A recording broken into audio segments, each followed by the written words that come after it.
Ratígoras entra pola porta do cole Vista Alegre. Pero, que estou vendo? Que fan aquí a casiña de chocolate e todos estes obxectos máxicos?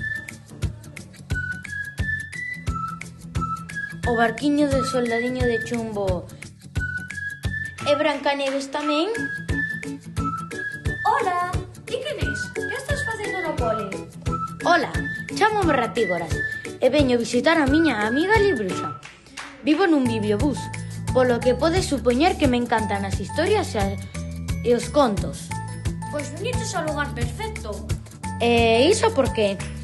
Cóntoche, durante o pasado verán aquí na biblioteca pasounos algo moi extraño.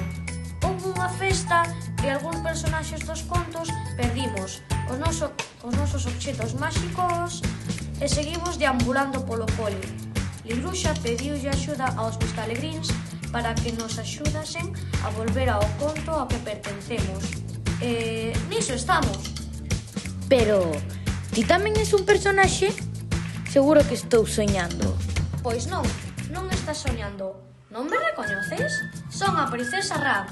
Eu só coñezco a un príncipe convertido en sapo por un feitizo. Pois ese mesmo. Véxote un pouco anticuado. Non sei que contos terás ti no bibliobús, pero aquí cambiouche moito o conto. Os contos que estás a reescribir os vistalegríns están libres deses estereotipos tan perxudiciais das historias antigas.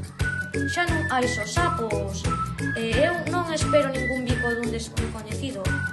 Vaya, así que é así como estades conseguindo regresar os vosos contos?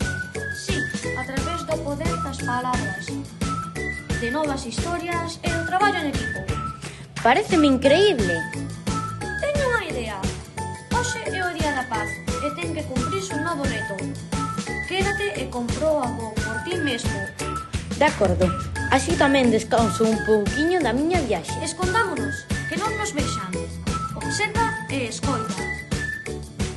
Sonríes, non eres feliz. Psicópatas, fatalame. Se non compartes comigo, o xogo non é divertido. Todos compartimos, todos nos divertimos. Se eu presto as miñas cores, todos podemos quitar.